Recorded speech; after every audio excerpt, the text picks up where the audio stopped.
Shirin Gul and her daughter Meena, 11, in the women's wing of the Nangarhar Provincial Prison, in Jalalabad, Afghanistan, where Gul is serving a life sentence. Mauricio Lima for the New York Times. Jalalabad, Afghanistan. Meena got chickenpox, measles and the mumps in prison. She was born there, nursed there and weaned there. Now 11 years old, she has spent her entire life in prison and will probably spend the rest of her childhood there as well.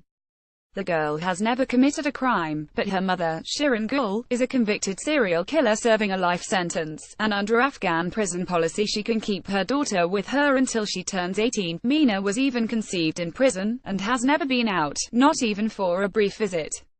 She has never seen a television set, she said, and has no idea what the world outside the walls look like. Her plight is extreme, but not unique. In the women's wing of the Nangarhar Provincial Prison here, she is one of 36 children jailed with their mothers, among 42 women in all. But none of the other children have spent such a long time in custody. Most of their mothers' sentences are much shorter. Locking up small children with their mothers is a common practice in Afghanistan, especially when there are no other close relatives, or fathers are absent or estranged. Child advocates estimate that there are hundreds of imprisoned Afghan children whose only crime is having a convicted mother.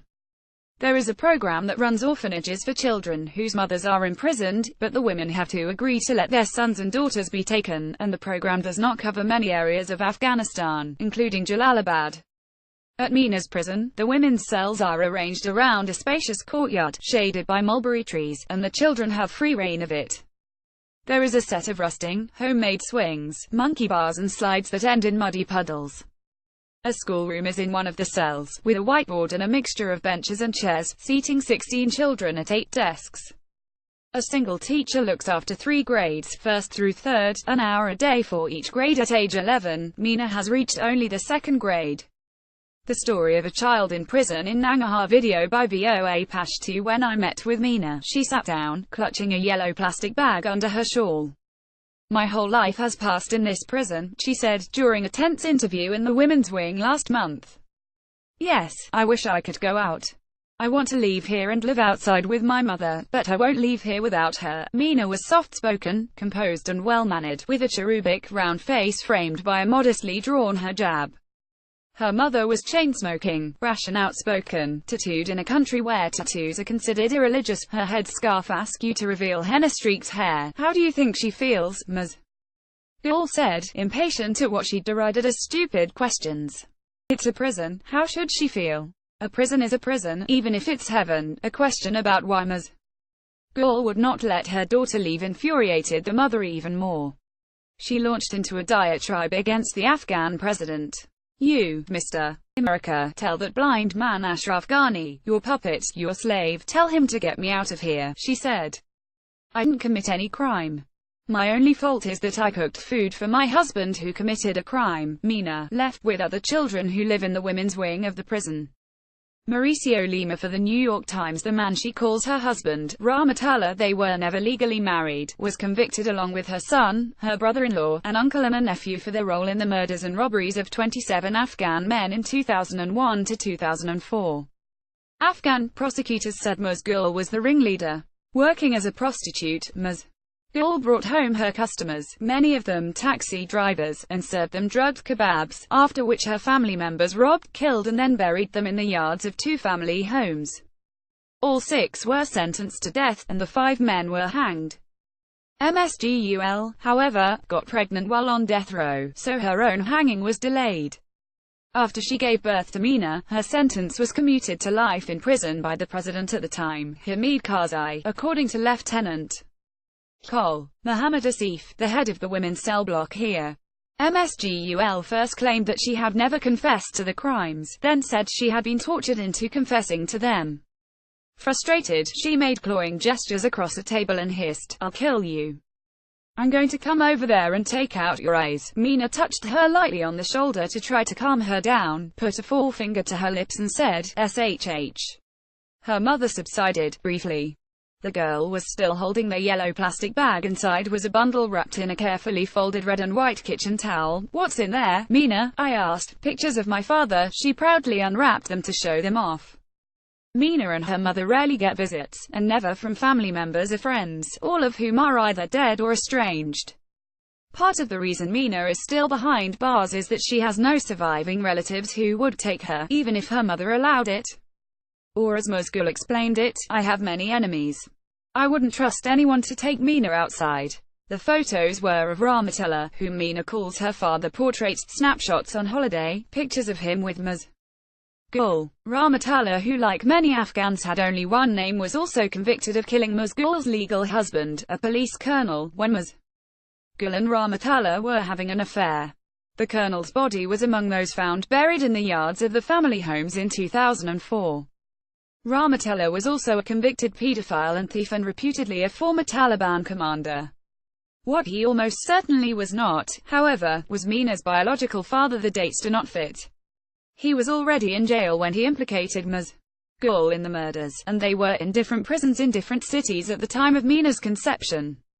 Afghan officials said that an unknown prison officer was Mina's birth father, and officials accused Musghal of deliberately getting pregnant to avoid the gallows.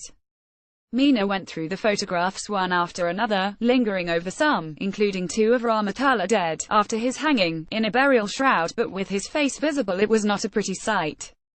In a 2015 interview with the New York Times, Musghal admitted that she and Rahmatullah had killed her husband together. Sharing Gul with Mina by a prison gate. Mauricio Lima for the New York Times. She denied it when I spoke to her. It was all Rahmatullah's fault, Musghal said. I would not be here if it wasn't for him. They should execute me, then Mina would have cried for one day, and it would be over. Instead I am crying every day. It's a slow death, dying all the time. In her calmer moments, Musghal had a simple, chilling message to convey: Mina deserves her freedom. But she won't get it unless her mother does too. Tell Ashraf Ghani that, she demanded. Children in jail is a scandal without an easy solution, advocates say. When you didn't commit a crime, you shouldn't be punished for it, and those children did not commit any crimes, said Bashir Ahmad Basharat, the director of the Child Protection Action Network, a quasi-governmental agency. Keeping the children in prison is against both international norms and Afghan law, Mr. Basharat said, despite the practice being so widespread. But it's something where we don't have other alternatives. The country's approximately 30 women's prisons have several hundred children accompanying their mothers, he said. The women's wing at the Pulichaki prison in Kabul now has 41 children who are younger than 5 years. As Afghan prisons go, Nangarhar's women's facility appeared to be comparatively uncrowded and well-maintained.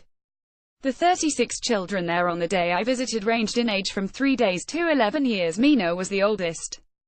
The women and their children share 10 relatively large cells, with 2 double bunk beds each, so many of them sleep on mattresses on the floor. Only the compound as a whole was locked up, not the individual cells, so it did not appear prison-like, aside from the huge steel gates to the outside and the coils of barbed wire atop 2 rows of surrounding double walls.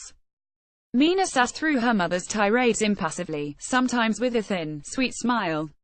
She became more animated talking about her best friend, Salma, 10. She said their favorite pastime was playing with their dolls. Dolls, her mother shrieked at an Afghan reporter. This stupid person is asking about her dolls. These foreigners are only interested in childish things. Mina said she and Salma created their own dolls, named Mursal and Shakila, out of bits of cloth and string.